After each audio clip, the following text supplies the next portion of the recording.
We're the travel agents coming to you with tips, tricks, interviews, and voyages by cruise. The travel agents bringing you the latest travel news. I'm Brian. And I'm Will. We're your hosts for the Travel Agent Podcast. Will, this is exciting because this is our very first mini episode.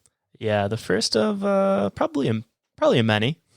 Yeah, I mean, our podcast episodes are usually well over an hour, so I think we owe it to our audience to give some shortened, condensed format. Something a little bit to the point more. Exactly.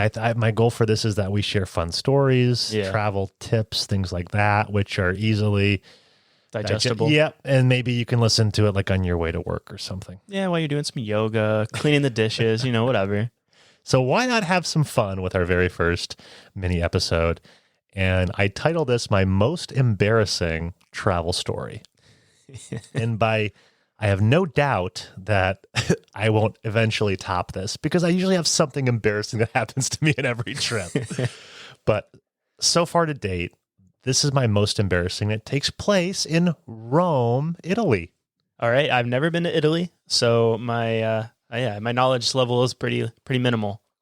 So it's a brisk, cool morning in 2019, and I have a tour that afternoon, but I have some time to kill. Approximately, 4 hours just to kind of kill. I'm wide awake, energetic. I'm just going to go start walking the streets. And my hotel was right there on Via Nazionale. I have no idea if my pronunciation is correct, but Via is road in Italian. Nazionale is like national. So the national road, it's the big road. There's a great big fountain at the end of it and lots of famous buildings along the way. Most of your tour guides will even take you on that road on their tour to see all the changing of the guards at that one place. I don't even know what it is. Probably something Parliament related, I guess. So if you've never been to Italy before, can you kind of picture maybe like Wall Street or Saks Fifth or something like that? For sure. Lots of shops, lots of government buildings, lots of hotels. Okay. 4-lane road, very heavily trafficked. So I am just walking down the road and I see, about a football field in front of me. There are these two girls who have a table set up on the side of the road, on the sidewalk. And they're clearly trying to stop people and converse with them. I'm just like, oh gosh. But what drew me to them was their outfits because they're wearing matching green outfits. Okay. Green hat, green overalls. Okay. Yeah. And they're like, the little booth they have set up has a bright green, tablecloth on it as well with a lot of material. So as I'm getting closer and closer, I see them trying to hand out material and stop people and talk to them, and people are just dodging them, going around them, And I'm like, okay, Brian, do not engage these girls in conversation. Keep walking because I'm sure they're selling something and I don't want to buy it. Okay. I just want to enjoy Rome. I have 4 hours to enjoy it before my tour. Let's go. So I'm getting closer and closer. I really struggle with self-control. And, I did exactly what I told myself I wouldn't do. And as I got closer, I just had to take a look. And, it was awful. I caught eye contact with one of the girls, and she was gorgeous. Oh, no. All right. And then of course, I was trapped because we caught eye contact. So she made a beeline towards me and stopped me dead in my tracks. And in English, we're in Italy, okay? But in English, she says, "Where are you from?" Well, now I'm just, okay, I guess I'm going to converse with this girl, so, but I don't want to. Yeah. Well, right before my grandpa passed away, he taught me how to speak some basic Romanian. That's our heritage. Yeah. And so in my best Romanian, I just said what did I say? Something like, "Eu sunt românească," or something like that, right? Which I'm sure my grammar's off, but I'm Romanian, And she got very excited, and she was like, "Oh, I romanește, eu foarte bine, mulțumesc," and like whatever. Like she starts speaking. Oh, it's a bad example, but like fluent Romanian to me, and I'm just kind of like smiling, but I'm also real nervous now. Like my heart's pounding. Like, oh crap, the jig is up. She's clearly caught me. Yeah. Because she saw through your guys. Yeah. And then she asked me a question in Romanian and I didn't catch it. And I just was kind of like, Are there any alarm bells ringing at this point that you've come across these two ladies? They're wearing vibrant clothing. Right. They're in Italy, but they're from Romania. Well, it's so funny because my Romanian friends up in Cleveland, they tell me how so many Romanians try to go over to Italy and a lot of girls try to marry Italian guys, probably to escape Romania. I don't know. I honestly don't know. That's just what I've heard. So I've heard that there are many Romanians living in Italy. So I guess I wasn't super shocked. And also Italy just being much closer to Romania and just being very much a cultural hub. I guess I wasn't too shocked, but I was definitely surprised that these girls could speak this Eastern European language that very minimal can. Yeah, exactly. So anyways, she could tell I didn't understand her question. So she just switched to English. Like she knew, but she didn't say it. She didn't recognize it, but she did say, "That's so crazy. You're American. It's so crazy. You're Romanian because you look like an American guy." That's what she said. Oh, no. Okay. Anyway, she said, "Sir, we just really want to ask your help. We're doing something really good out here. We're collecting money for this organization that takes minors who have been convicted for crimes, gets them out of jail or out of juvie, whatever the equivalent is, takes them out to this kind of like a farm-looking place, and we teach them skills. We teach them, how to work manual labor, how to learn about computers and things like this. Just all develop sorts of some industries. technical skills. Yeah. It's a really great program and the government's worked with us to get these kids out of behind bars and actually learning good quality skills.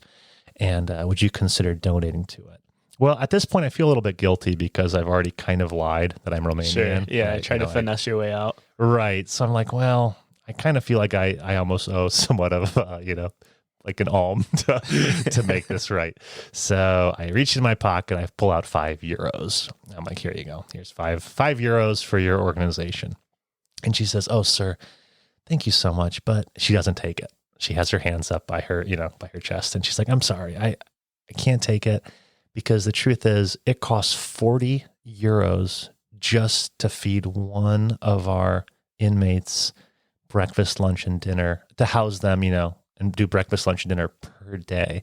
Would you have it in your heart to donate €40 just so you can say that you helped one kid for one day?" And I was like, oh my gosh, she's laying it on pretty thick. Now, at this point, the other girl comes over too. She's also beautiful, right? Now they're sitting together, both looking up at me with their nice smiles, and I'm such a sucker. Now, other people on the sidewalk are watching like, oh, what's going on over there? So I feel like there's like a crowd around me. I'm sure there wasn't, but I feel that way, right? Yeah, because like the pressure's on. And also I'm not actually Romanian, And so I reach into my pocket and I put the 5 back and I pull out a 20. I'm like, all right, here, just take 20. I want to keep moving. And now both of them are like hands up by their chest, like, no, I'm so sorry. Just, would you please, sir, have it in your heart just to give 40, Like, are they just going to give this one kid like breakfast and lunch? Like, sorry, you can't have dinner. The one guy didn't donate. Yeah, that kid didn't donate from Romania. So, I'm just like, oh my gosh, I just want to get out of here. I don't know why I feel guilty. I don't want to be here. I'm nervous. My heart's pounding. I feel like people are watching me. I just reach in my pocket. I grab another 20. I give these girls €40 and they're just like, thank you, giving me hugs and kisses. And then they put all these like a brochure in my hand and they like write up like a receipt for me, like in case I want like a tax write-off, just like some scribbles. And they're like, yeah, thank you. They're patting me on the back. I was like, okay, and I just want to get away so bad. I just like really quickly, briskly run off, and then I think I just kind of, enjoyed the day. I think I threw away most of the material, maybe except for one of it. And anyways, the rest of the day was fine, pretty uneventful. But when I got back to my hotel that night and I was on my laptop, I was like, you know what? I kind of want to Google that organization, just to see like what, see what's going on, see how they're doing. Like. Yeah. Feel good about your donation. My 40 euros. So I Googled the name of this organization and it pulls up and the very first 3 hits are all the same thing. Beware of Romanian gypsy scam. Oh, no.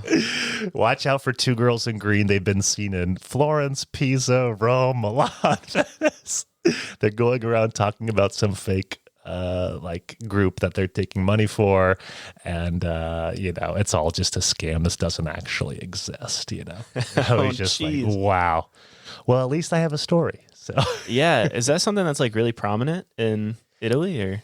Well, it's funny, Rick Steves talks about all sorts of different scams that people do. Right. I don't know if this is a newer one or an older one, but the idea of getting 2 good-looking girls in matching uniforms with like literature, a receipt, right? Yeah. Like that's seemingly pretty official. Oh my gosh, absolutely. Here's your tax write-off receipt, and here's literature and all this. Like, I would say that's a pretty well thought out scheme. Yeah. Yeah. Some other ones I thought of at the iPhone picture one. This is where you have an iPhone with like a broken screen, like a shattered front screen. Sure. And you say to a tourist, "Oh, can you take my picture?"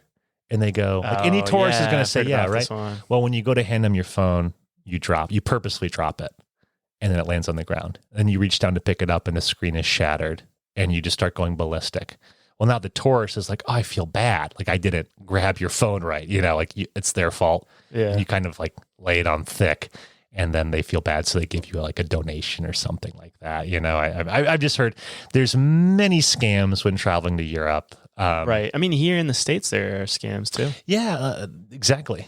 I think probably it's hard to say that like every country has their scam. For a while, my clients were all like, "Oh, watch out when you wear a backpack because thieves will take a knife and they'll cut the bottom of it and all your belongings will fall out and they'll steal it."